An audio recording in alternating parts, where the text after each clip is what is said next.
Grant Robertson. Thank you, Mr Speaker. I rise on behalf of the Labour Party to support the first reading of this bill with some caveats which I'll come to shortly. The Minister indicated a number of reasons and purposes for the bill, but failed to mention two or three particular areas that are of some concern to the Labour Party, which we would like to see explored at Select Committee. Mr Speaker, it is timely for a relook at the legislation and regulation around apprenticeships and industry training. No time in New Zealand's history has it been more important that we have robust and efficient and effective apprenticeship and industry training schemes. We have currently underway in Christchurch the most significant rebuild of any urban centre in New Zealand in our history. It requires a huge amount of skilled staff to be available. It requires ongoing training to be available, above and beyond what is required in the normal day-to-day of the New Zealand economy. And it is on that point, Mr Speaker, that I want to make a couple of comments of context of my own in comparison to the context that the Minister gave. Because he is correct to say that a large amount of funding and support went into industry training and apprenticeships in the first decade of the century. In the case of apprenticeships, Mr Speaker, that was because the national government of the 1990s had completely undermined the apprenticeship system to the point that there basically was not one anymore. And the incoming government in 1999 realised the folly of that move by the National Party and introduced the modern apprenticeship scheme, which by the time the Labour Party went out of government in 2008 had around 15,000 people who had been through it as modern apprentices. It was an excellent scheme for its time and making up for a very, very poor record from the national government. At the same time, there was a significant investment in industry training. And industry training is an important part of productivity in the workplace. It is a significant part of what businesses need to do to ensure that their workforce remains skilled and that they are able to take advantage of innovation, develop new products and keep their business running well. And so we want to see a large number of people in industry training. It is fair to say, Mr Speaker, that there were some issues with the way in which industry training funding occurred during that period, and the review that's been undertaken has highlighted a number of those. And there's been significant change in the industry training sector as a result of that.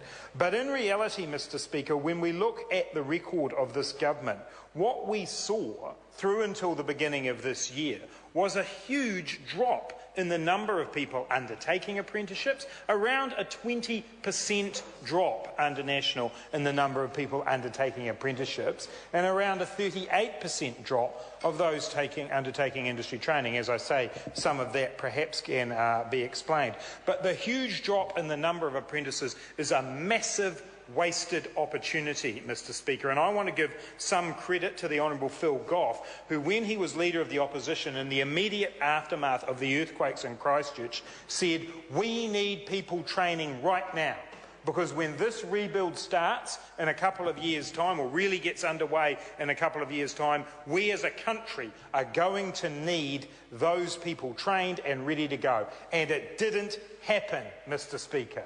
There was a continuing drop in the number of apprentices and the number of industry trainees in the Canterbury region. Colin King says there's no one to employ them. That's the lack of vision that Colin King has. Because when the Labour Party went to the electorate in 2011, we said, we'll take that money for the dole that people are being paid when they're on the dole, and we'll give it, Mr King, to an employer to subsidise an apprenticeship. Because just sitting on your hands, as the national government did for 3 years, and saying, we can't help here, nothing we can do, is not responsible government, Mr Speaker. A responsible government gets alongside business and says, in the down times, we're going to be here to make sure that people are being trained.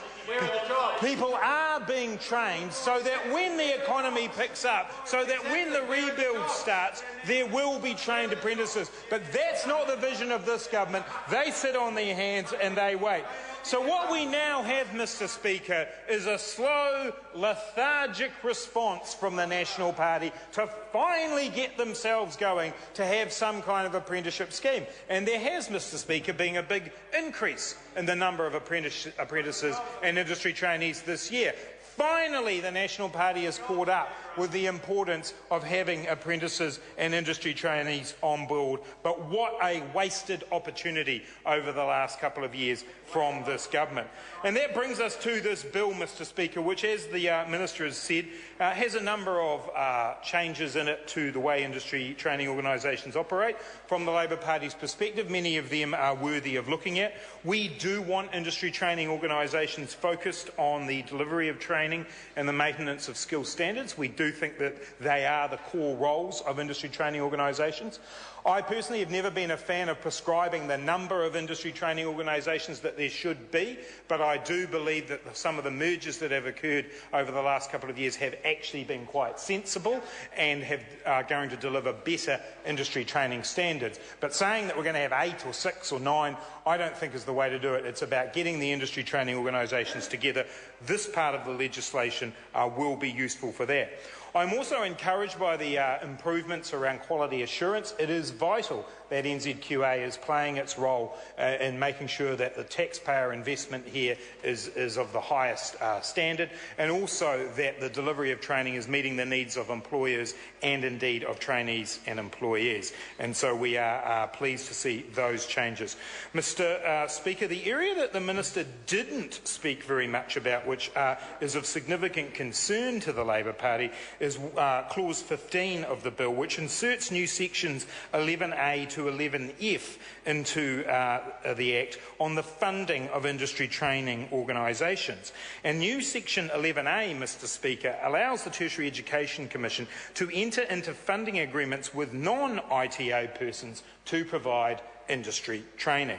And it runs through a series of things that can be done, essentially, which means that organisations who aren't ITOs can start delivering industry training and receiving funding from the Tertiary Education Commission.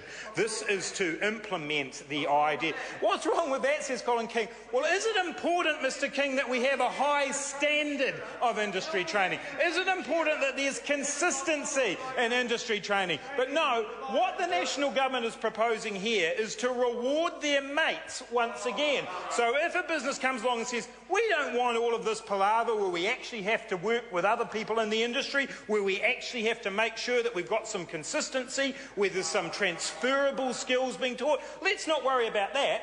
Let's just have a business who says, we're big enough, we're going to take the funding. Well, we have concerns about that on this side of the House. In fairness to the Minister, he was upfront about this when he announced the New Zealand Apprenticeship Scheme, and he did say that they would be looking to run a trial whereby non-industry training organisations were able to receive this funding, i.e. direct funding to a business to organise industry training. We are concerned about that because it's in the name. Industry training. It's about the development of a workforce that can work across a range of businesses, that gets skills that are generic enough to be able to be used wherever they may end up in their career. We are concerned that this provision will put that at risk. We don't believe it's necessary. We think that industry training organisations are developing in such a way that they can meet the needs of business, but we're prepared to send this bill to Select Committee so that we can have this debate. It is a useful time to re-look at the structure around industry training and apprenticeships, and we look forward to the range of submissions that I believe will come in. But I do want to express concern about this. I think there are other clauses in the bill as well which need to be looked at, and other issues in the industry training sector, and I'm very confident that those who will speak after me will raise some issues. I note one of those in closing, Mr. Speaker, which is there is a useful clause in the bill that encourages ITOs to focus on the needs of Māori and other priority population groups in relation to industry training, and I'm sure my colleague Carol Beaumont will speak a little about the failure of this government to engage one priority population group in industry training and apprenticeships, and that being women. But, Mr. Speaker, with that, we will support this bill to Select Committee and look forward to ongoing debate. Mr. Speaker. Dr. Cam Calder. It's a great pleasure to rise and take a call on the industry training and apprenticeship bills, and thank you for the colleague across the House contribution. We'll look forward to